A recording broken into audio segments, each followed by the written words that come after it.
Hello everyone, let's begin with a new episode. आज शिवरात्रि है, so ओम नमः शिवाय, wish you happy Shivratri and let's continue for it. Let's start. Winnie 2 दिन पहले जा चुकी थी और 1 हफ्ता बीत चुका था और इसी वक्त अव्यान की सारी चोटें ठीक हो चुकी थी। सभी इस वक्त हॉल में थे, सबका नाश्ता हो चुका था। अव्यान ऑफिस गया था, अव्या हॉस्पिटल गई थी, उसके सिवाय सब घर में थे। हॉल में बैठे सब बात कर ही रहे थे, तभी डोरबेल बजी। सहस्रा अपनी जगह से उठते हुए कहती है, मैं देखती हूँ। सहस्रा को देखकर सभी फिर से बात करने में बिजी हो जाते हैं। सहस्रा दरवाज़ा खोलती है तो दरवाज़ा खोलते ही उसे अजनबी चेहरे दिखते हैं। सामने सितारा, नितारा, उसके पापा संजय और माँ निया मौजूद थी, जिसे सहस्रा बिल्कुल नहीं पहचानती थी। सितारा सहस्रा को देखते ही कहती है, आप यहाँ? सहस्रा कंफ्यूज होकर पीछे देखती है। सितारा हंसते हुए कहती है, आप सहस्रा ना, जो तमिलनाडु में भरतनाट्यम करने जाती हैं? सहस्रा हाँ में सिर हिला देती है। वो कंफ्यूज थी कि कैसे जानती है। सितारा एक संयम और निया को देखते हुए कहती है, मॉम डैड, ये वही भरतनाट्यम करने वाली सहस्रा हैं जो हमेशा जीती हैं और आप दोनों को पसंद भी तो है। सितारा की बात सुनकर संजय और निया उसे देखकर एक साथ कहते हैं, सच में बेटा, आप बहुत अच्छा नृत्य करती हैं। सहस्रा बस मुस्कुरा देती है। तभी श्रेष्ठा अंदर से आवाज़ आती है, कौन है सहस्रा? सहस्रा अंदर की ओर देखती है और फिर सबको अंदर आने का लिए कहती है। सितारा सहस्रा के साथ चलते हुए कहती है, मैं आपसे सबसे पर्सनली मिलना चाहती थी, आप यहाँ कैसे? बोलते हुए सितारा की नज़र सहस्रा के मांग भरे सिंदूर पर, गले पहने मंगलसूत्र पर चली जाती है। सहस्रा कुछ बोलती, तभी दुर्वंश वहाँ आकर कहता है, ये मेरी वाइफ है, न्यूज़ नहीं देखी क्या? नितारा और सितारा होश में से यहाँ आया करते थे। नितारा और सितारा हमेशा यहाँ आया करते थे क्योंकि नितारा विन्नी की दोस्त है और ऐसे ही करके ध्रुवंश दोनों को बहुत अच्छे से जानता ध्रुवंश को दोनों बहुत अच्छे से जानती थी। सितारा, यहाँ मिस्टेक्स हो रही है, मैं बार बार उसको सही करने में दोबारा बोलना पड़ जाता है। सितारा ध्रुवंश को देखते ही कहती है, हॉस्टल में पढ़ाई से फुर्सत मिली तब तो न्यूज़ देखूंगी, पर आपको पर्सनली कॉल करके बताना चाहिए था ना कि आप भाभी ला रहे हैं, बारात में हम जमकर नाचते। सहस्रा यह सुनकर बस मुस्कुराती है। श्रेष्ठा सहस्रा को कुछ इशारा करती है तो सहस्रा हाँ में सिर लाती है और किचन की ओर चली जाती है। विक्रम विनी के दोस्त के साथ उसके परिवार को देख समझ नहीं पाता कि आखिर बात यहाँ है। विक्रम सबको देखते हुए कहता है, आप सबको यहाँ? आपके इतने बोलते ही संयम कहते हैं, जी हाँ, हमें आपसे बहुत ज़रूरी बात करनी है। उससे पहले तो हम कुछ लोगों को देख रहे हैं जिन्हें हम नहीं जानते, क्या आप बता सकते हैं कौन है? बोलते ही संयम की नज़रें ध्रुव और सौरभ पर थी। विक्रम उनके नज़रों को पीछा करते हुए ध्रुव और सौरभ को देखते हैं। विक्रम के बोलने से पहले ही ध्रुव के पास जाकर कहते हैं, ये मेरे डैड हैं और ये मेरे चाचू। संयम उन्हें देखकर बढ़कर हाथ मिलाते हैं। ध्रुव और सौरभ भी हाथ मिला लेते हैं। कुछ पल के लिए हॉल में बिल्कुल शांति छा जाती है। विक्रम संयम और निया के बोलने का इंतज़ार कर रहा था। संयम गला साफ करते हुए कुछ बोलने की बात वाले होते हैं कि सहस्रा सबके लिए चाय और स्नैक्स लेकर आती है।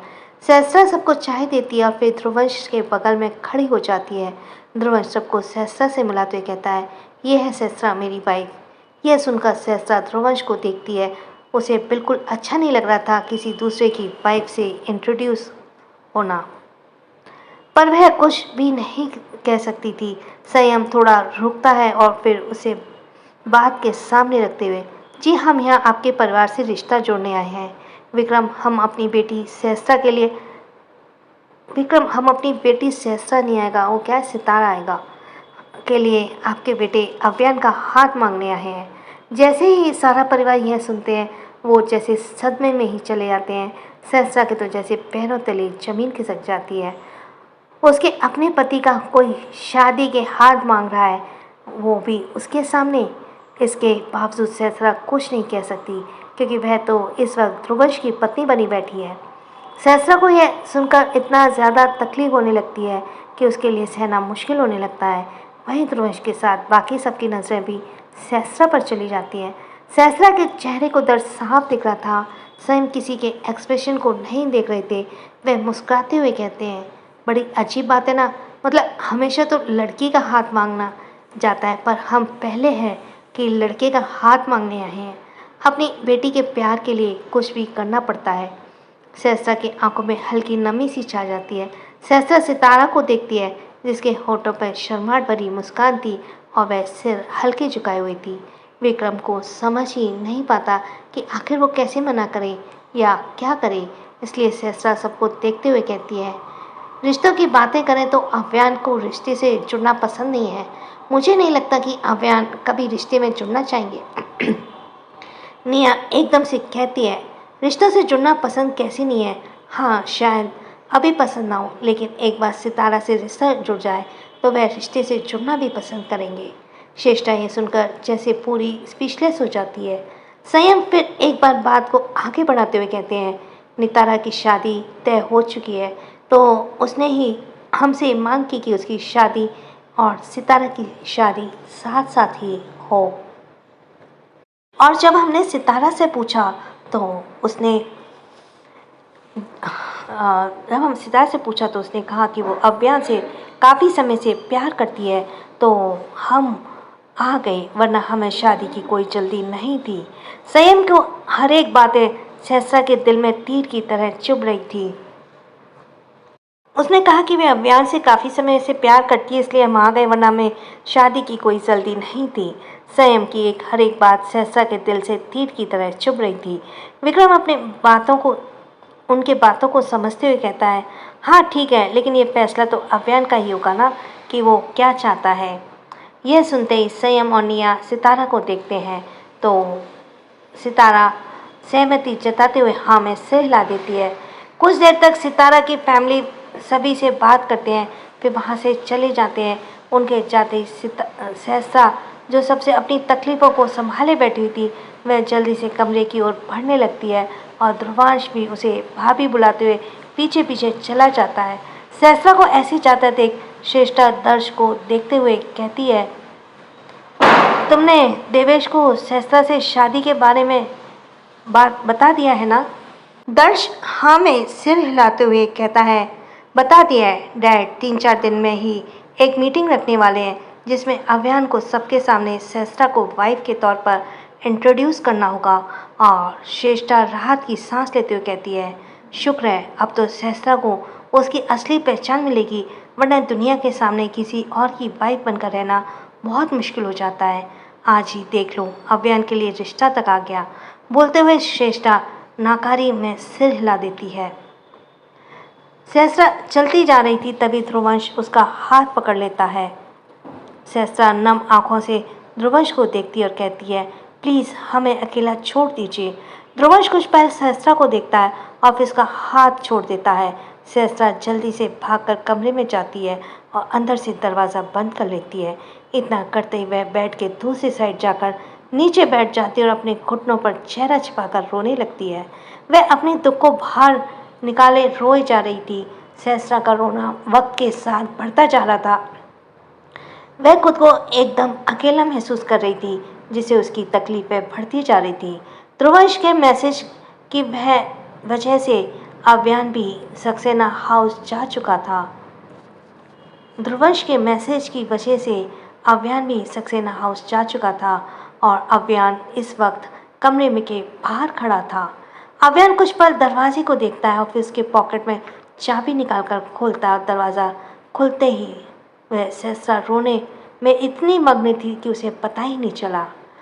अव्यान धीरे से आवाज़ सुनकर पहले चारों ओर देखता है और फिर उसकी नज़र बेड से दूसरी तरफ पीट करके बैठी सहस्रा पर पड़ती है।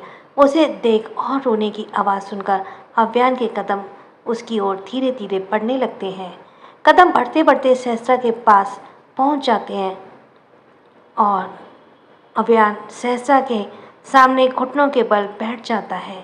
सहस्रा को यह एहसास हो चुका था कि कोई है जो उसके साथ है, पर वह अब भी अपने चेहरे को घुटनों में छिपाए रो रही थी। अव्यान अपने हाथ को आगे बढ़ाकर सहस्रा का हाथ पकड़ लेता है।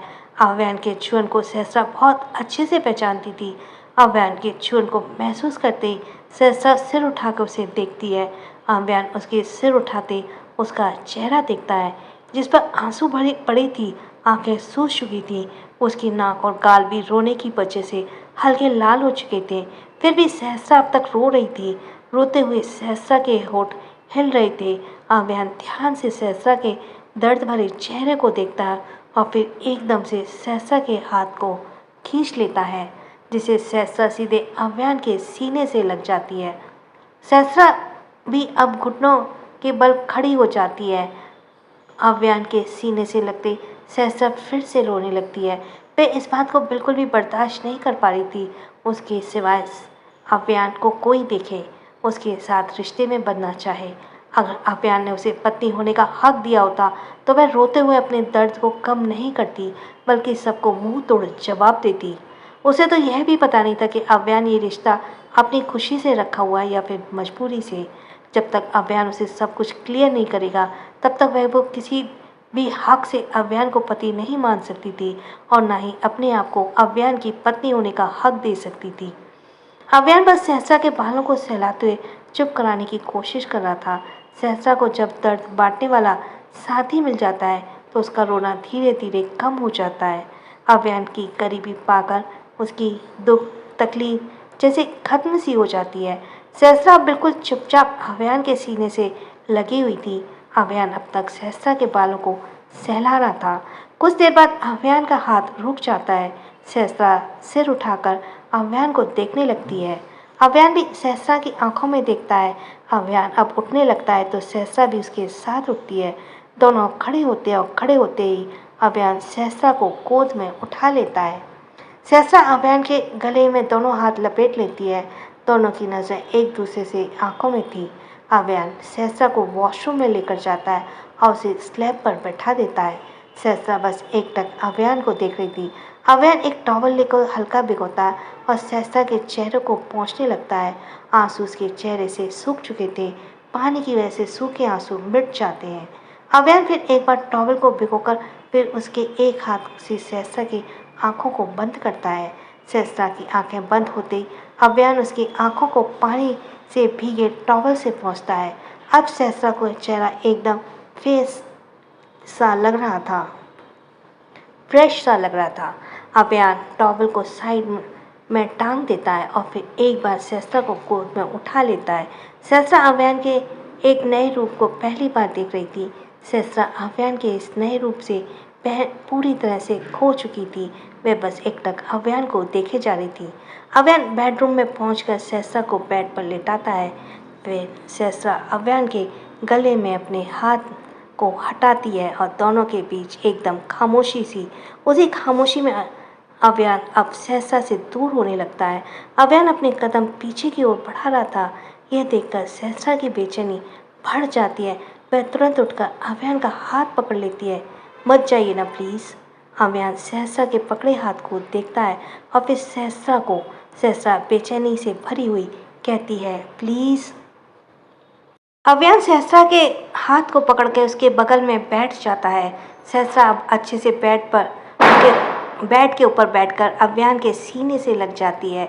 सहस्रा सीने से लगी हुई एकटक फर्श को देखने लगती है। अव्यान अब बेड से टिककर बैठ जाता है। खामोशी से ही सहस्रा को अव्यान का साथ बहुत ही अच्छा लग रहा था। उसके दिमाग में अब तक आज की बात चल रही थी। सितारा अव्यान से प्यार करती है, ये उसे बहुत ज़्यादा बेचैन कर रहा था। उसके दिमाग में अब यह भी सवाल उठता है कि क्या अव्यान भी सितारा को प्यार कर सकता है, क्योंकि सितारा को तो वह बहुत पहले से जानता था। अगर अव्यान उसे प्यार नहीं करता तो भी अव्यान की ज़िंदगी में एक लड़की थी जो बचपन में उसकी जीवन साथी बनना चाहती थी। क्या अव्यान उस लड़की से प्यार करता था? सहस्रा के दिमाग में बहुत सारे सवाल थे, लेकिन वह अव्यान से जवाब तक नहीं मांग सकती थी, क्योंकि वो तो उससे बात ही नहीं करता था। और सबसे बड़ी प्रॉब्लम ये थी कि अव्यान उसकी फीलिंग्स नहीं दिखाता था अपनी, जिससे सहस्त्रा को पता चल सके कि अव्यान के दिल में क्या है।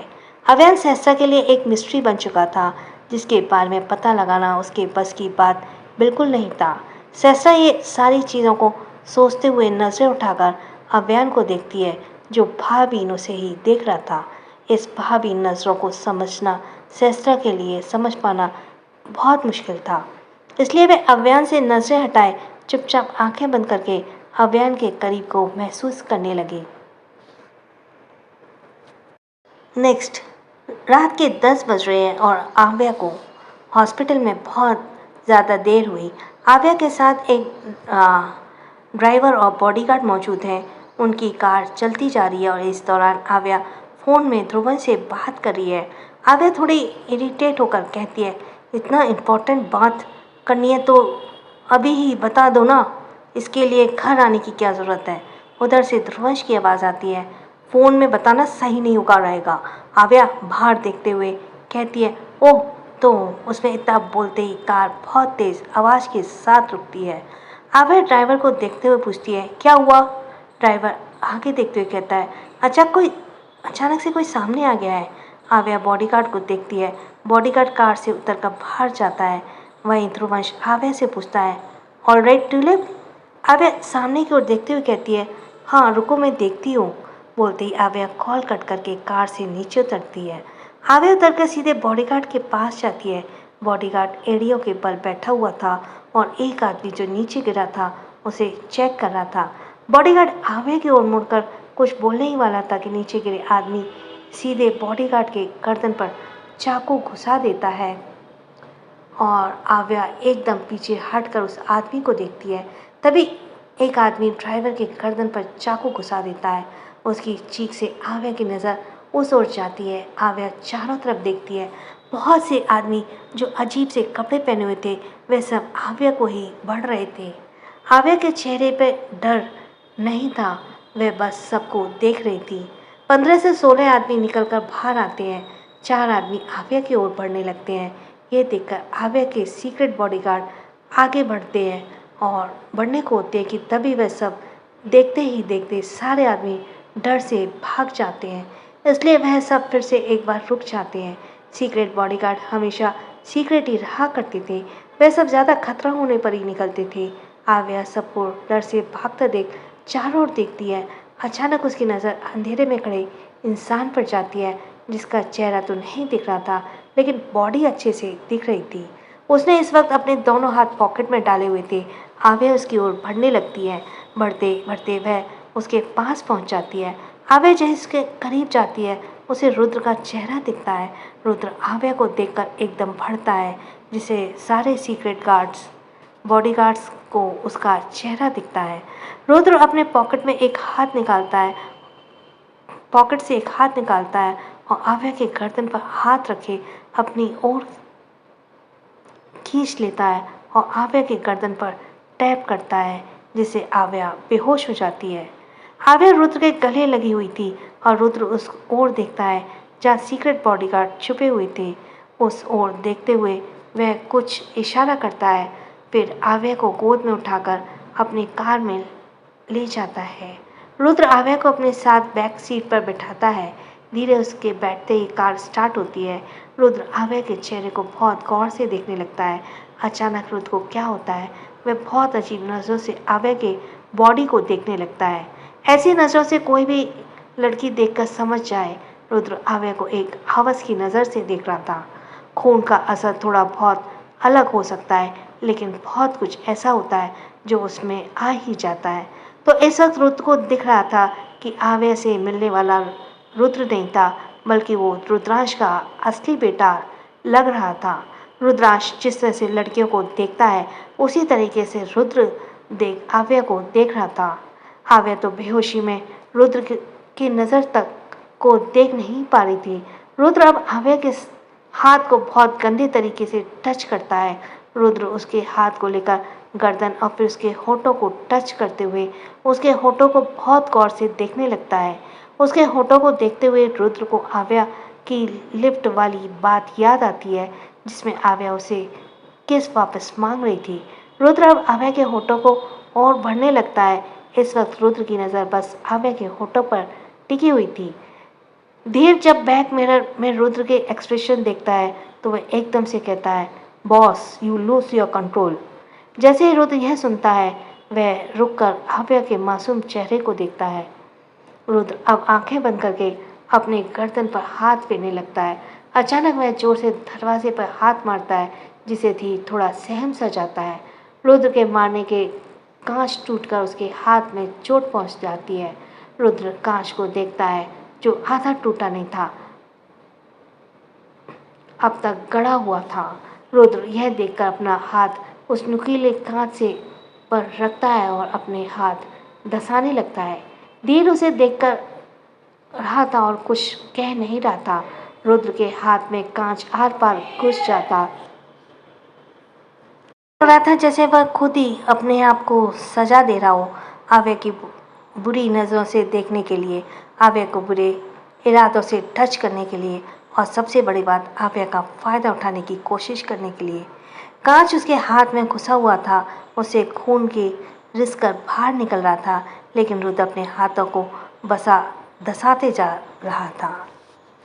कुछ वक्त बाद कार रुद्र के विला पर रुकती है। रुद्र अपने हाथ को उस कांच से बाहर निकालता है। उसके ऐसा करते ही खून तेजी से बहने लगता है, पर फिर रुद्र कोई पट्टी नहीं करता। रुद्र अपने एक हाथ से आव्या को कार के एक साइड करता है और फिर उसी एक हाथ से आव्या को उठा लेता है। आव्या के चेहरा इस वक्त रुद्र के कंधे पर था और आव्या के हाथ झूल रहे थे। रुद्र उसे उठाकर विला में जाता है। सारे सर्वेंट्स रुद्र के साथ एक लड़की को देखकर हैरान थे। रुद्रांश इस वक्त अपने कमरे में था। रुद्र के एक हाथ से खून टपकता ही जा रहा था। वह सीधे आव्या को अपने कमरे में ले जाकर बहुत धीरे धीरे वह आव्या को बेड पर लेटाता है, क्योंकि एक हाथ लेटाना उसके लिए इजी नहीं था। आव्या को लेटाते ही रुद्र आव्या के माथे पर किस करके कहता है, हर किसी की एक बैडनेस होती है, मैं मेरे बैडनेस में से हमेशा दूर रखूँगा तुम्हें, that's my promise to you. बोलते ही वह आव्या को कुछ पल देखता है और फिर सोफे की ओर जाकर नीचे बैठ जाता है। नीचे सोफे पर टिककर बैठ जाता है, फिर अपना हाथ को देखते हुए अपने टाइगर को बुलाता है। रुद्र के टाइगर का नाम जेमिसन था। जेमसन रुद्र की ओर जल्दी से आता है और रुद्र उसके सिर पर सहलाते हुए अपने खून से सने हाथ को उसके पास ले जाता है। जेमसन रुद्र के हाथ को देखता है और फिर खून को चाटता है। एक बार जैसे ही वह रुद्र का खून चाटता है, जेमसन दूसरी ओर घूम जाता है। जेमसन दूसरी ओर घूमकर जेमसन सबका खून चाटना, लेकिन रुद्र का नहीं। खून को चाटकर उसे पता चल जाता है कि यह रुद्र का खून है, इसलिए वह दूसरी ओर मुड़कर बैठ जाता है। रुद्र जेमसन को देखता है, फिर उसे अपने पास लाकर उसके सिर को फिर से सहलाता है। रुद्र ऐसा करते ही अब फिर एक बार आव्या को देखने लगता है। वह अब सोचते हुए जेमसन को देखता है। जेमसन इस वक्त आव्या को ही देख रहा था। जेमसन भी इस वक्त आव्या को देखने लगा था और रुद्र एक अजनबी को रुद्र के कमरे में पहली बार देखकर वह जिस नज़रों से आव्या को देख रहा था वह रुद्र अच्छी तरह से समझ पा रहा था। रुद्र जेमसन के नज़रों को अपनी तरफ करता है और उसकी आंखों में देखने लगता है। रुद्र आंखों से ही जेमसन को वार्निंग दे रहा था। जेमसन रुद्र की नज़रों से दी जाने वाली वार्निंग को समझकर अब जमीन पर लेट जाता है। रुद्र जेमसन को देखता है और फिर एक बार उसकी नज़र आव्या पर चली जाती है। रुद्र आव्या के मासूम चेहरे को एकटक देखने लगता है। आव्या के चेहरा देखते ही कितनी राहत हो जाती है, उसे इस बात की खबर नहीं होती। वह बस आव्या को ऐसे ही देखता रहता है। सक्सेना हाउस। आव्यान ब्लूटूथ पर दूसरी ओर से आव्या की दी जाने वाली खबर को सुन रहा था। सुनने के बाद आव्यान ब्लूटूथ को निकालकर टेबल पर रखता है। आव्यान के चेहरे पर इस वक्त कोई एक्सप्रेशन नहीं थे। आव्यान नज़र उठाकर बेड पर देखता है जहाँ सहस्रा सो रही थी। कुछ देर तक आव्यान सहस्रा को देखते रहता है और फिर उठकर एकदम कदम बढ़ाते हुए जाने लगता है। उसकी दिशा कमरे से बाहर की ओर थी। आव्यान बाहर निकलकर दरवाज़ा बंद करके चला जाता है। दरवाज़ा बंद होते ही सहस्रा आँख खोलती है। सहस्रा सो नहीं रही थी, वह बस आँख बंद किए हुए ही थी। जैसे ही आव्यान कमरे से बाहर निकला सहस्रा के चेहरे पर दर्द दिखने लगते हैं। सहस्रा बेड पर उठती है और सोफे की ओर जाकर बैठ जाती है। सहस्रा सोफे पर बैठकर चांद को देखने लगती है। चांद के साथ ही इस वक्त कोई नहीं था। चांद बिल्कुल अकेला है, जिस तरह सहस्रा इस वक्त अकेली है। सुबह ध्रुवंश आव्या को कॉल करते हुए परेशान सा हॉल में आता है। ध्रुवंश डाइनिंग टेबल पर बैठते हुए कहता है, ब्रो ट्यूलिप कहाँ है? मैं कल रात से उसे कॉल करते करते थक गया, लेकिन वो रिसीव ही नहीं कर रही है। आव्यान ध्रुवंश के सवाल पर रोनी को देखता है तो रोनी आव्यान को देखता है, फिर ध्रुवंश को देखते हुए कहता है, फ्रेंड के घर गई है, आज ही आ जाएगी। ध्रुवंश मुंह बनाकर कहता है, कम से कम मुझे तो एक बार बोलकर जाना चाहिए था ना। कल बात करते करते कॉल कट कर दिया कि फिर भी नहीं बताई। मुझे तो लगता है ट्यूलिप को कोई बॉयफ्रेंड है। बोलते ही वह खाने लगता है। श्रेष्ठा भी खाते हुए कहती है, आजकल के बच्चे तो अपने मॉम डैड को भी ये बताना ज़रूरी नहीं समझते कि उनका कोई बॉयफ्रेंड है या उनकी कोई गर्लफ्रेंड, जैसे हम तो उनके प्यार के दुश्मन हैं। वह बोलते हुए श्रेष्ठा ध्रुवंश की ओर देख रही थी। श्रेष्ठा की बात सुनकर ध्रुवंश के हाथ रुक जाते हैं। वह समझ चुका था कि श्रेष्ठा उसकी ओर ही इशारा कर रही है। ध्रुवंश श्रेष्ठा की बातों को बहुत अच्छी तरीके से समझता था। ध्रुव भी श्रेष्ठा के साथ देते हुए कहता है, हाँ लॉइन, अब तक तुम्हारी कोई गर्लफ्रेंड नहीं है क्या? क्योंकि मैं अब तुम्हारे उम्र में था तो कम से कम 20, 25, 30 गर्लफ्रेंड रखता था। ध्रुव की बात सुनकर सहस्रा उसे हैरानी से देखती है। उसके मुंह से एकाएक निकल जाता है, 25, 30। ध्रुव बहुत कॉन्फिडेंस के साथ हाँ में सिर हिला देता है तो वही श्रेष्ठा उसे बहुत बुरी तरह से घूरने लगती है। ध्रुवंश पहले तो अपने दर्द को छिपाता है, फिर थोड़ा मुस्कुराते कहता है, ज़रूरी नहीं है डैड कि आप जैसे हो मैं भी वैसे ही हूँगा। शायद मेरी किस्मत दर्श अंकल जैसी लिखी हो। दर्श जो चुपचाप उनकी बातों को सुन रहा था, ध्रुवंश की बात सुनकर दर्श ध्रुवंश को देखने लगता है।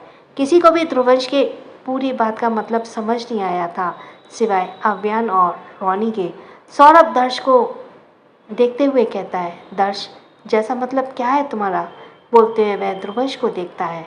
ध्रुवंश इस बार हंसते हुए कहता है, मतलब सिंपल है, क्वीन सिर्फ एक ही होती है। उस क्वीन को तो ब्रो लेकर चले गए, अब तो मैं सिंगल ही रहूँगा ना, जैसे दर्श अंकल है। यह सुन सहस्रा ध्रुवंश को कूटने लगती है। वही आव्यान अपने हाथों की एक मुट्ठी बना लेता है। उसके डार्क एक्सप्रेशंस को समझना बहुत मुश्किल था। आव्यान कुछ पल तो वैसा ही बैठा और फिर एकदम से उठकर खड़ा होकर जाने लगता है। उसे जाते देखकर कंफ्यूज थे सब। दर्श उसे जाते हुए देखकर बुलाता है, आव्यान। आव्यान अपने कदम रोककर खड़ा हो जाता है। दर्श उसे रुका हुआ देखकर कहता है, आज डैड का बर्थडे है, डैड ने कंप्रेस मीटिंग रखी है। वो चाहते हैं कि तुम सहस्रा को दुनिया के सामने अपनी वाइफ के तौर पर इंट्रोड्यूस करो। सो शेखावत विला में पहुंच जाना। जब तक दर्श बोल रहा था तब तक आव्यान रुका रहा और फिर उसकी बात खत्म होते ही वह चला जाता है। सहस्रा बस आव्यान को जाता हुआ देखती रहती है। रुद्र का विला। आव्या बेड पर अब तक सोई हुई थी। उसके साथ बेड पर जैमसन भी लेटा हुआ था, क्योंकि उसे आदत थी बेड पर रहने की। आव्या नींद में इस वक्त जैमसन के ऊपरी पैर को टच कर रही थी, जो बहुत मुलायम थी। टच करते करते आव्या अब जैमसन के नुकीले नाखूनों को टच करती है। नाखूनों को टच करते हुए आव्या नींद में कहती है, मेरे बेड पे ये नुकीली चीज़ कहाँ से आ गई?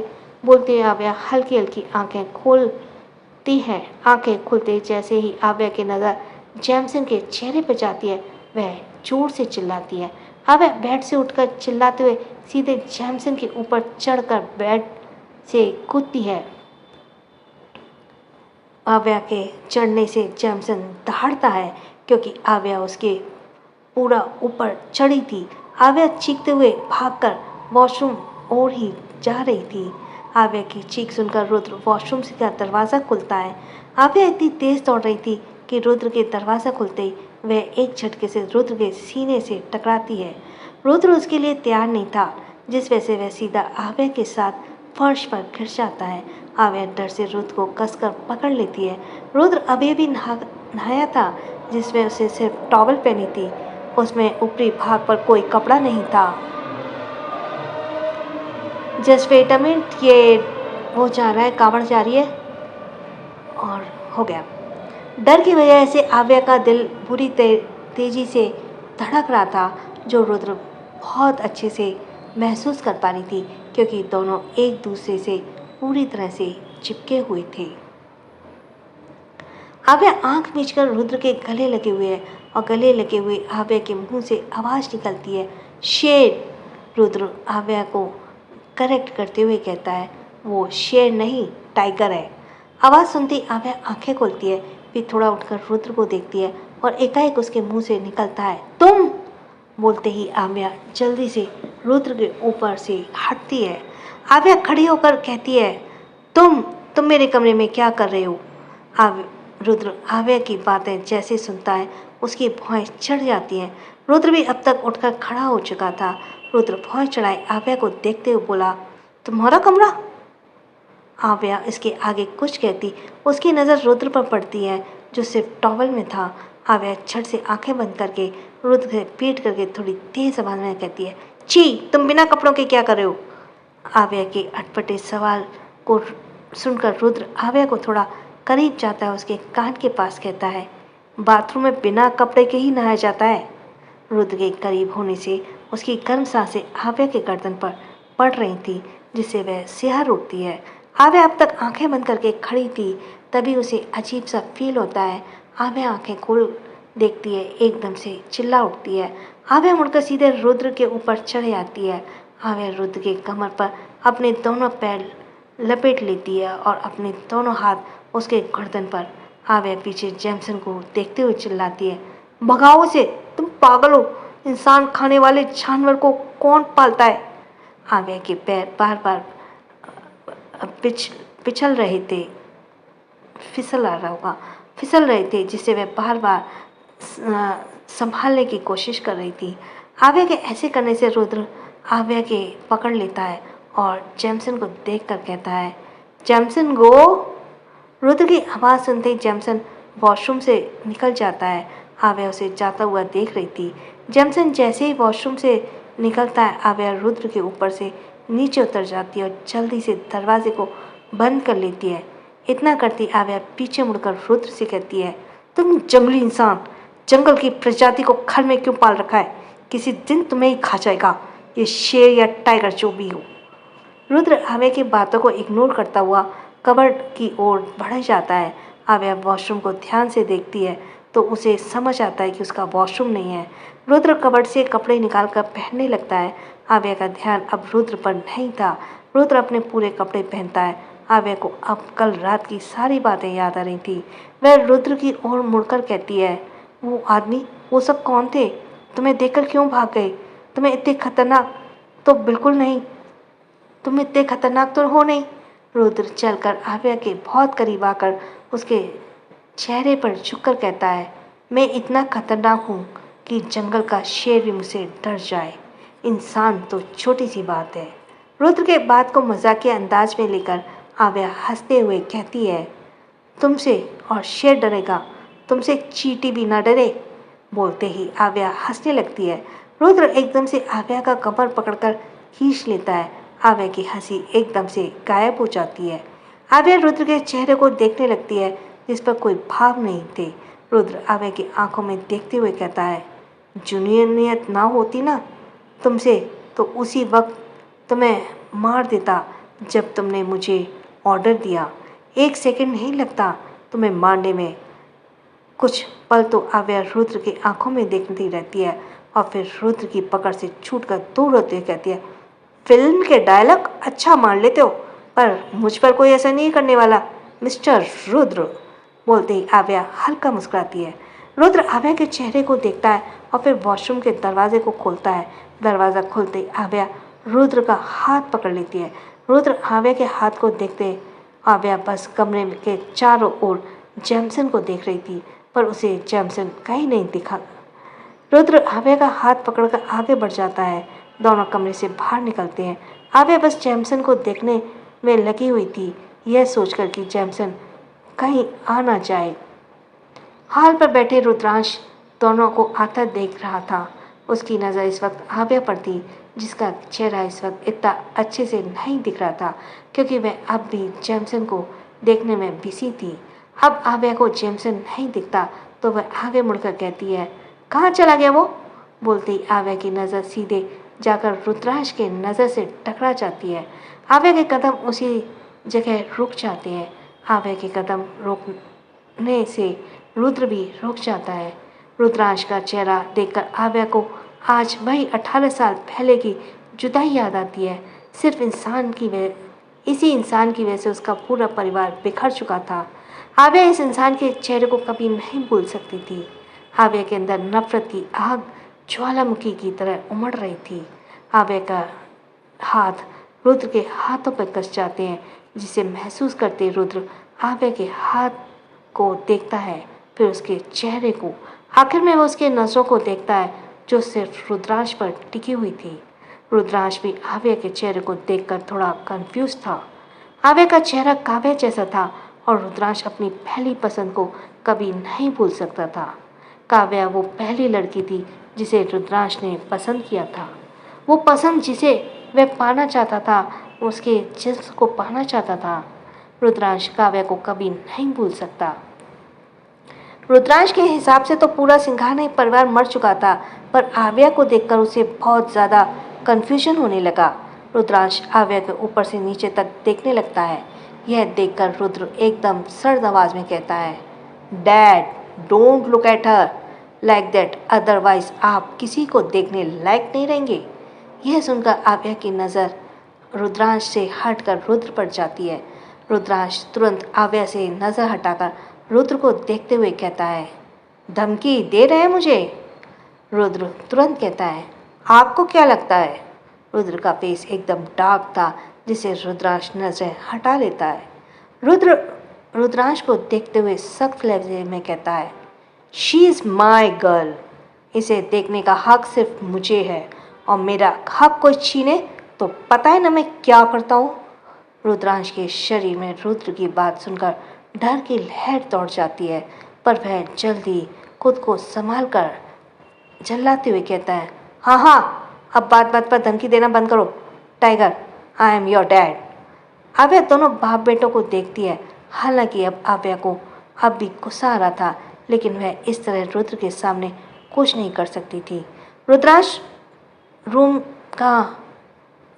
रुद्र का बाप है तो ऑफकोर्स रुद्र रुद्रांश को बचाएगा ही। रुद्र अब रुद्रांश को इग्नोर करके आव्या को देखते हुए कहता है, चलो बेबी गर्ल। आव्या रुद्र को देखकर बस हाँ में सिर हिलाती है। रुद्र आव्या के साथ अब विला से बाहर निकल जाता है, तो वहीं रुद्रांश अपने सिर को टैप करते हुए कहता है, इस लड़की की शक्ल काव्या से काफ़ी मिलती जुलती है, कहीं ये उसकी बेटी? बोलते ही रुद्रांश रुक जाता है। विला के बाहर आकर रुद्र कार में बैठता है। आव्या भी रुद्र के साथ बैठते हुए कहती है, तुमने मुझे बेबी गर्ल कैसे बुलाया? रुद्र कार स्टार्ट करते हुए कहता है, मुंह से। रुद्र के ऐसे जवाब से आव्या दंग रह जाती है और फिर एकदम से चिढ़ते हुए कहती है, मेरा मतलब क्यों बुलाया? मैं क्या तुम्हें बेबी गर्ल लगती हूँ? बोलते हुए आव्या रुद्र को ही देख रही थी। रुद्र आव्या को देखते हुए फिर आगे देखकर ड्राइव करते हुए कहता है, हरकतें तो तुम्हारी बच्चों जैसी हैं और लड़की हो तो तुम हो ही, इसलिए बेबी गर्ल। आव्या एक पल के लिए चुप हो जाती है, फिर कुछ सोचते हुए कहती है, तुम मुझे बेबी गर्ल नहीं बुला सकते, मेरा नाम आव्या है, समझे तुम मुझे ऐसे ही किसी भी नाम से नहीं बुला सकते। बोलते ही आव्या रुद्र को घूरते हुए देखने लगती है। रुद्र लापरवाही से कहता है, मेरे मुंह में कुछ भी बोल सकता हूँ और तुम्हें किसी भी नाम से बुला सकता हूँ। वैसे भी तुम भी तो मुझे किसी भी नाम से बुलाती हो, मैंने कभी तुमसे कुछ कहा?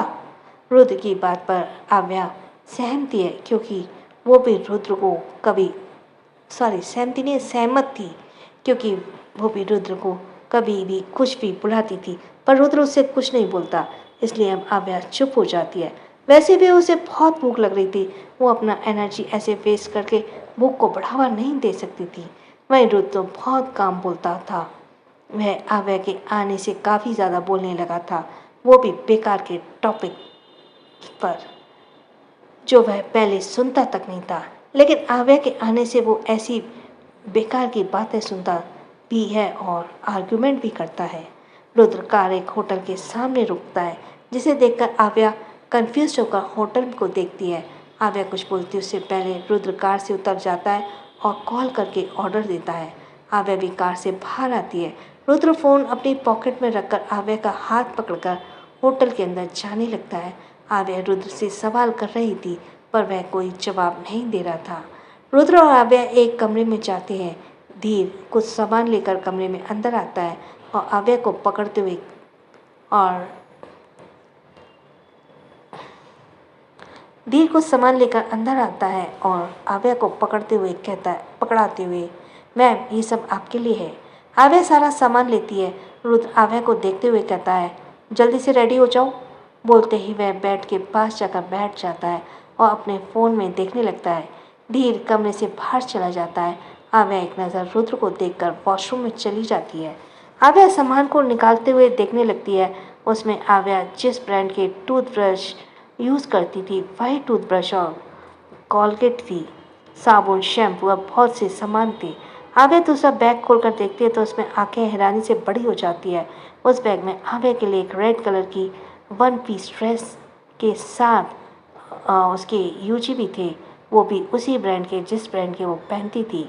सब देखकर आव्या के गाल पर हल्की गुलाबी सी लाली छा जाती है। आव्या को रुद्र की हरकत से बहुत ज़्यादा शर्म आ रही थी। आव्या कुछ पल तो शर्माती है, पर एकदम से थोड़े गुस्से से कहती है, कितना बेशर्म लड़का है, इसे तो मैं छोड़ूंगी नहीं। बोलते ही हुए आव्या सारा सामान खोलती है और रेडी होने लगती है। आव्या पहले ब्रश करती है, फिर नहाकर ड्रेस पहन लेती है। आव्या वॉशरूम से बाहर निकलती है। उसकी ड्रेस घुटनों तक थी, उसका पूरा हाथ दिख रहा था। उसमें सिवाय वह ड्रेस आव्या के गर्दन से लेकर ढकी हुई थी। आव्या के हाथ से रुद्र सिर उठाकर आव्या को देखता है। आव्या उसे ही बुरी तरह से घूर रही थी। रुद्र खड़ा होता है और आव्या के पास आते हुए कहता है, व्हाट हैपेंड बेबी गर्ल। आव्या आगे बढ़कर रुद्र के कॉलर को पकड़कर उसे देखते हुए कहती है, तुम्हें मेरी साइज़ कैसे पता। रुद्र आव्या के कॉलर को पकड़े हाथ में देखता है और फिर उसके कमर को पकड़कर अपने करीब लेता है और आव्या के गीले बालों को चेहरे से हटाते हुए कहता है, कौन सी साइज़। रुद्र का बस इतना कहना ही था कि आव्या का मुंह बिल्कुल बंद हो जाता है। आखिर वो रुद्र को कैसे उसके बारे में पूछेगी। आव्या की पकड़ रुद्र के कॉलर से छूट जाती है। आव्या के गाल फिर से लाल हो जाते हैं। रुद्र की हरकत और रुद्र को देखते उसे सच में इस वक्त बहुत ज़्यादा शर्म आ रही थी। आव्या के शर्म को देखकर रुद्र उसके कान में कहता है, hey are you shine baby girl. Rudra की बात सुनकर आव्या शर्म से रुद्र के सीने से लग जाती है। रुद्र आव्या के पीठ पर हाथ रख लेता है। आव्या के चेहरे पे अब तक तो शर्म थी, लेकिन अचानक उसके फेस एक्सप्रेशन चेंज हो जाते हैं। उसके आंखों में नफरत की आग दिखने लगती है। कुछ वक्त फिर से आव्या अपने फेस एक्सप्रेशन चेंज करती है और अब फिर एक बार उसके चेहरे पर शर्माहट दिख रही थी। आव्या रुद्र से अलग होकर कहती है, तुम मुझे कहीं लेकर जाने वाले हो। रुद्र कुछ बोल नहीं, बस आव्या का हाथ पकड़ होटल रूम से निकल जाता है। रुद्र आव्या को सेकंड फ्लोर पर लाता है। दोनों वहाँ पर नाश्ता करते हैं और फिर उस होटल से निकल जाते हैं। पूरा दिन आव्या रुद्र के साथ ही रहती है और फिर रात के वक्त रुद्र की कार सक्सेना हाउस के पास रुकती है। आव्या आँख बंद कर की हुई थकी आवाज़ में कहती है, बहुत थक गई हूँ मैं, क्या ये हमारा फर्स्ट डेट था। रुद्र आव्या के थके हुए चेहरे को देखते हुए कहता है, तुम्हें क्या लगता है। आव्या आंखें खोल रुद्र को देखते हुए मुस्कुराते हुए कहती है, आई थिंक था, बट तुमने तो अब तक मुझे प्रपोज भी नहीं किया। बोलते हुए आव्या मुंह बना लेती है। रुद्र आव्या की ओर बढ़कर उसके माथे पर किस कर लेता है। आव्या के होठों पर मुस्कुराहट पड़ जाती है। रुद्र अपने पॉकेट से आव्या का फ़ोन निकालकर उसे देते हुए कहता है, तुम्हारे फ़ोन से मैंने तुम्हारे भाई को इन्फॉर्म कर दिया था कि तुम फ्रेंड के घर में हो। आव्या को लेकर देखती है फिर रुद्र के गाल पर किस करके बोली, ओके बाय। रुद्र आव्या को देखता है। आव्या कार से उतरती है। उसे बहुत ज़्यादा थकावट लग रही थी क्योंकि आव्या पूरे दिन बैठने और चलने के सिवाय कुछ नहीं की थी। आव्या की हालत देखकर रुद्र कार से बाहर निकलता है। रुद्र आव्या को और बढ़ता उसे तुरंत गोद में उठा लेता है और उसे अंदर लेकर जाने लगता है। आव्या रुद्र को हैरानी से देखते हुए कहती है, हे ये क्या कर रहे हो, सब तुम्हें देख लेंगे, छोड़ो। रुद्र बिना कुछ बोले आगे कदम बढ़ाता है रहता है और वह दरवाजे के पास पहुंचकर डोरबेल बज जाता है। आव्या इस वक्त लगा कर खुद को छुड़ाने की कोशिश कर रही थी। दरवाज़ा एक मेड खोलती है। आव्या यह देखकर उसे देखती रहती है। रुद्र सीधे आव्या को अंदर लेकर जाता है। आव्या चारों तरफ देखती है, कोई भी घर में उपस्थित नहीं थे सिवाय सौरभ के। जब सब दिवेश यानी शेखावत बिला गए हुए थे। सौरभ था पर वो भी अपने कमरे में रुखसार और अपने बच्चों के फोटो को देखने में गुम था। रुद्र आव्या को सीधे उसके कमरे में ले जाकर बेड पर लेटाता है। आव्या उठकर बैठते हुए पूछती है, तुम्हें मेरा कमरा कैसे पता, और तुम्हें कैसे पता घर में कोई नहीं है। रुद्र आव्या के पास बैठकर कहता है, तुमसे जुड़ी हर चीज़ मुझसे जुड़ी है। तुम्हें या तुम्हारे किसी भी चीज़ को पहचानने के लिए तुम्हारी खुशबू ही काफ़ी है। बोलते ही रुद्र फिर एक बार आव्या के माथे को चूम लेता है। इस बार आव्या की आंखें बंद हो जाती हैं। रुद्र आव्या को बेड पर अच्छी तरह से लेटाता है और आव्या आंखें खोलकर रुद्र को देखती है। रुद्र आव्या के आंखों में कुछ पल देखता है और फिर उठकर कमरे से निकल जाता है। जाते हुए रुद्र के कदम एक कमरे के पास रुक जाते हैं। रुद्र उस कमरे में अंदर देखता है जहाँ आदित्य और काव्या मौजूद थे। कुछ पल देखने के बाद वह आगे बढ़ जाता है। वहीं आव्या रुद्र के जाते ही बेड से उठते और दरवाजे को बंद करके वॉशरूम में चली जाती है। वॉशरूम में जाते ही वह दरवाज़ा बंद करती है और रुद्र के ड्रेस को उतार कर जला देती है। आव्या अपने सारे कपड़ों को उतार कर जला देती है। जलती आग में उसे आज वही 18 साल पहले वाली आग देख रही थी जिसमें सिंघानिया विला चल रहा था।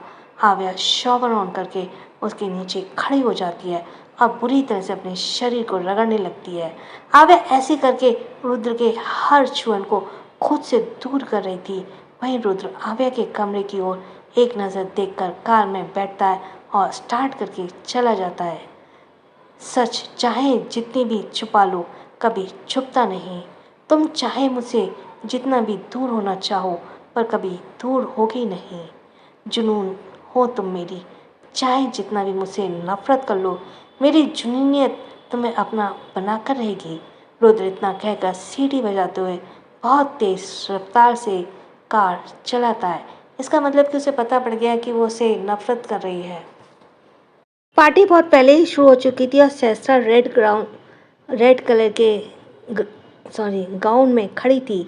उसकी नज़र इंटेंस गेट टिकी हुई थी। सहस्त्रा काफ़ी वक्त से अव्यान के आने का इंतज़ार कर रही है। सहस्त्रा को अव्यान की इतनी बेसब्री से इंतज़ार करता देख सहस्त्रा के कंधे पर हाथ रखकर कहती है, दिया कहती है, अगर इतनी ही बेसब्री है तो कॉल करके बुला लीजिए। दिया की बात सुन सहस्त्रा तुरंत अपना फ़ोन निकालती है अव्यान को कॉल करने के लिए, लेकिन उसी वक्त उसे याद आता है कि उसके पास तो अव्यान का नंबर ही नहीं है। यह याद करते ही सहस्त्रा मायूसी सी हो जाती है, पर वह दिया को यह बिल्कुल नहीं दिखाती। सहस्त्रा अपने चेहरे पर एक मुस्कान लाए कहती है, नहीं मम्मा, इसकी ज़रूरत नहीं है, शायद किसी मीटिंग में फंस गए होंगे। दिया कुछ बोलती तभी देवेश केक कट करने के लिए बुलाते हैं। शेखावत की सारी फैमिलीज एक साथ खड़े हो जाते हैं। ध्रुव और ध्रुवंश पास में खड़े थे। ध्रुव देवेश को देखते हुए कहता है, 18 साल तक टॉर्चर किया उस बुड्ढे ने और आज मैं यहाँ उसका बर्थडे सेलिब्रेट कर रहा हूँ। ध्रुव को देखते फिर सामने देखते हुए कहता है, वैसे डैड आप तो किसी से हारते नहीं थे, फिर आप इस बुड्ढे से कैसे हार गए। दोनों की बात सुन श्रेष्ठा सुन रही थी। बार बार बुड्ढा सुनकर श्रेष्ठा चिढ़कर कहती है और दोनों को घूर के कहती है, तुम दोनों बुड्ढे बुड्ढे की रट लगाना बंद करो। ध्रुव श्रेष्ठा की कमर पर हाथ रखकर खुद से सटाते हुए कहता है, बेबी तुम ही तो यहाँ मुझे लेकर आई हो, वरना हम दोनों कितना अच्छा बेडरूम में चुपचाप रोमांस कर रहे होते। श्रेष्ठा ध्रुव को घूरते हुए कहती है, एक छापड़ लगाऊंगी ना तो सारी रोमांस निकल जाएगी तुम्हारी। बेशर्म इंसान, दिखाई नहीं देता हम लोग कहाँ पे हैं। बोलते ही श्रेष्ठा ध्रुव से पकड़ से छूटकर दूर हो जाती है। ध्रुव अब ध्रुवांश को देखते हुए कहता है, लायन, लुक हर कितनी बदल गई है तुम्हारी मॉम। ध्रुव की बात सुनकर ध्रुवांश श्रेष्ठा को देखता है तो ध्रुव को ही घूर रही थी। ध्रुवांश श्रेष्ठा के चेहरे को देखते हुए कहता है, yeah you are right dad, I think अब आपको कोई न्यू मॉम लाने की ज़रूरत है। श्रेष्ठा की घूरती नज़र अब ध्रुवांश पर चली जाती है। I think you are right lion, मैं अब एक काम करता हूँ, इसी पार्टी में तुम्हारी न्यू मॉम को खोज लेता हूँ। बोलते ही ध्रुव आगे बढ़ने लगता है कि तभी श्रेष्ठा तुरंत ध्रुव को पकड़कर करीब खींच लेती है और गुस्से से दांत पीसते हुए कहती है, बस घर चलो, तुम्हारे ऊपर से न्यू मॉम का भूत उतार दूंगी। और अंश, तुम दिखाई नहीं दे रहा? सहस्त्रा वहाँ परेशानी में खड़ी है, अव्यान को कॉल करके पूछो वो कहाँ रह गया है। श्रेष्ठा की बात सुनकर ध्रुवांश अव्यान को कॉल करने लगता है। सहस्त्रा की ओर जाता है और कुछ देर तक ध्रुवांश बार बार कॉल करता है पर अव्यान कॉल रिसीव नहीं करता। ये देखकर ध्रुवंश रोनी को कॉल करता है। रोनी कॉल रिसीव करके कहता है, हाँ बोलो ध्रुवंश। ध्रुवंश तुरंत सवाल करता है, ब्रो कहाँ है? रोनी अपने सीने पर लगी वीणा को देखते हुए कहता है, मुझे नहीं पता, मैं तो वीणा के साथ हूँ। ध्रुवंश कुछ सोचता है, ठीक है बोलकर कॉल कट करता है। ध्रुवंश सहस्त्रा के पास जाकर खड़ा हो जाता है। सहस्त्रा बहुत उम्मीद भरी नज़रों से ध्रुवंश को देखती है। ध्रुवंश सहस्त्रा को तसल्ली देते हुए कहता है, मुझे लगता है मीटिंग में फंस गए होंगे। सहस्त्रा यह सुनकर फिर सिर झुका लेती है। धीरे धीरे वक्त बीतते चला था और अव्यान का कोई अता पता नहीं था। कभी देवेश आकर सहस्त्रा को पूछते तो अव्यान कहाँ है, कभी हिमांशु तो कभी दिया। रात ढलती गई और पार्टी खत्म हो गई। सारे लोग चले गए पर अव्यान नहीं आया, वो नहीं आया। सहस्त्रा को अपनी पत्नी पूरी दुनिया के सामने स्वीकारने के लिए, उसे पत्नी का हक देने के लिए। सहस्त्रा ये देखकर इतनी टूट गई, इतनी बिखर गई कि उसे इस वक्त ज़ोर ज़ोर से रोने का मन कर रहा था। पूरा पार्टी हॉल खाली हो चुका था और सहस्त्रा अब तक उसी जगह खड़े अव्यान का इंतज़ार कर रही थी, पर इसका कोई फ़ायदा नहीं था। सभी सहस्त्रा को बेबसी से देख रहे थे। दिया सहस्त्रा के कंधे पे हाथ रखती है, आप दोनों के बीच सब कुछ ठीक तो है ना बच्चा? सहस्त्रा कोई जवाब नहीं दे पाती। उसे तो खुद समझ नहीं आ रहा था कि अव्यान के उसके बीच है ही क्या। शादी तो हो गई पर दुनिया को यह पता नहीं था कि सहस्त्रा का पति कौन है। पति पत्नी को बन गए थे लेकिन दोनों क्यों अजनबियों की अलग अलग कमरे में रहते थे। अव्यान कुछ बोलता नहीं है पर उसकी केयर करता है। ये केयर जो मजबूरी में करता है या खुद अपने मन से करता है उसे खुद नहीं पता। सहस्त्रा सारी बातों को पूरी तरह से भूलने की कोशिश करते हुए कहती है, मम्मा हमें नींद आ रही है। इतना बोलते हुए भागते हुए शेखावत विला से निकल जाती है। ध्रुवंश भी उसके पीछे पीछे चला जाता है। हिमांशु, दिया और देवेश उसे देखकर दर्श को देखते हुए कहते हैं, सब कुछ ठीक है ना? अगर सहस्त्रा इस रिश्ते से खुश नहीं है तो हम कभी उसे ये रिश्ता निभाने के लिए फोर्स नहीं करेंगे और उसे वापस लेकर आएंगे। दर्श कुछ बोलता कि श्रेष्ठा तुरंत बात को संभालते हुए कहती है, ऐसा कुछ नहीं है, वो बस शायद आयान को काम आ गया होगा इसलिए नहीं आया। तीनों श्रेष्ठा को विश्वास में देखते हैं क्योंकि उन्हें श्रेष्ठा की बात पर जरा भी यकीन नहीं हो रहा था। कुछ वक्त बाद दर्श, ध्रुव और विक्रम और श्रेष्ठा शेखावत विला से निकल जाते हैं। कार जैसे ही रुकती है सहस्त्रा जल्दी से कार से निकलकर अंदर जाती है। ध्रुवंश भी जल्दी से बाहर निकलकर सहस्त्रा के पीछे जाता है। सहस्त्रा चलते हुए सीधे कमरे की ओर चली जाती है और दरवाजे को अंदर से बंद कर लेती है। ध्रुवंश सहस्त्रा से बात करने के लिए जाने वाला था पर दरवाज़ा बंद होने की आवाज़ सुनकर रुक जाता है। ध्रुवंश कुछ सोचते हुए अव्यान के कमरे की ओर बढ़ जाता है। ध्रुवंश जैसे ही कमरे में अंदर जाता है उसे थोड़ा गुस्सा आता है क्योंकि अव्यान इस वक्त बेड पर आधा लेटा आधा बैठा फ़ोन में बिजी था। ध्रुवंश तुरंत आगे बढ़कर अव्यान के पास खड़े होकर नाराज़गी से कहता है, ये सब क्या है ब्रो? मैंने कब से आपको कॉल कर रहा हूँ, आप मेरा कॉल क्यों रिसीव नहीं कर रहे हैं और आप पार्टी में क्यों नहीं आए? अव्याश ध्रुवंश के सवाल पर बिना कोई जवाब दिए अपने फ़ोन को चलाता रहता है। ध्रुवंश गुस्से से अव्यान के फ़ोन को छीन लेता है। अव्यान ध्रुवंश के हाथ को देखता है। ध्रुवंश अव्यान के फ़ोन को देखने में जिसमें एक गेम खुला हुआ था अव्यान इस वक्त गेम खेल रहा था। देखकर ध्रुवंश का पारा हाई हो जाता है। ध्रुवंश गेम को देखते हुए कहता है, आप गेम खेल रहे थे, वहाँ भाभी आपका इंतज़ार करते करते थक गई और आप यहाँ आराम से बैठकर गेम खेल रहे हैं। आपको पता है भाभी आज कितनी ज़्यादा हर्ट हुई हैं? How could you do this bro? Avyaan Dhruvansh को सवाल का कोई जवाब नहीं देता और अव्यान एक नज़र ध्रुवंश को देखकर अपना हाथ आगे बढ़ाता है। ऐसा करके अव्यान ध्रुवंश से फ़ोन मांग रहा था। ध्रुवंश ये देखकर जोर से दीवार पर फ़ोन को फेंक देता है और अव्यान पर चिल्लाते हुए कहता है, तुम किसी की कद्र क्यों नहीं है अव्यान? हर वक्त अपनी ज़िद पर क्यों डटे रहते हो? एक दिन देखना तुम्हारी इसी ज़िद की वजह से भाभी तुम्हें छोड़कर चली जाएंगी। जैसे अव्यान यह सुनता है, उठकर ध्रुवंश का कॉलर पकड़ लेता है। ध्रुवंश ने आज पहली बार अव्यान को तुम करके बुलाया था और वह सब उसे गुस्से के कारण था। ध्रुवंश अव्यान के कॉलर पकड़ने से उसे देखने लगता है। अव्यान ध्रुवंश को आंखों में देखते हुए कहता है, उसे इस रिश्ते में बांधने वाले तुम हो। तुम्हें पता था ना मैं कैसा हूँ, फिर भी तुमने उसे मेरे साथ बांधा। तुम्हें क्या लगता है मुझे तुम्हारे प्लान के बारे में कुछ नहीं पता?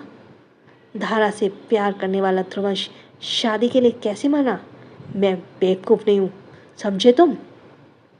बोलते हुए अवान झटके से ध्रुवंश को छोड़ देता है। ध्रुवंश अपने लड़खड़ाते कदम से रोक कर कहता है, हाँ किया मैंने प्लान। मैं शादी के लिए इसलिए माना था क्योंकि मुझे तुम दोनों का रिश्ता बनाना था। अगर इतना कुछ तुम्हें पता चल गया था तो ये भी तो पता होगा ना कि भाभी ही प्रज्ञा है। यह सुनकर अव्यान अपनी मुट्ठी कस लेता है और ध्रुवंश अव्यान के एक्सप्रेशन को देखने लगता है।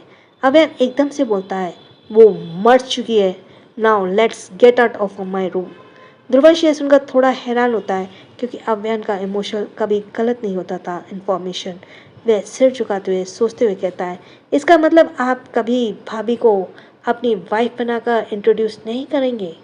इस बार अव्यान ध्रुवंश का सवाल सुन सीधे वॉशरूम में चला जाता है।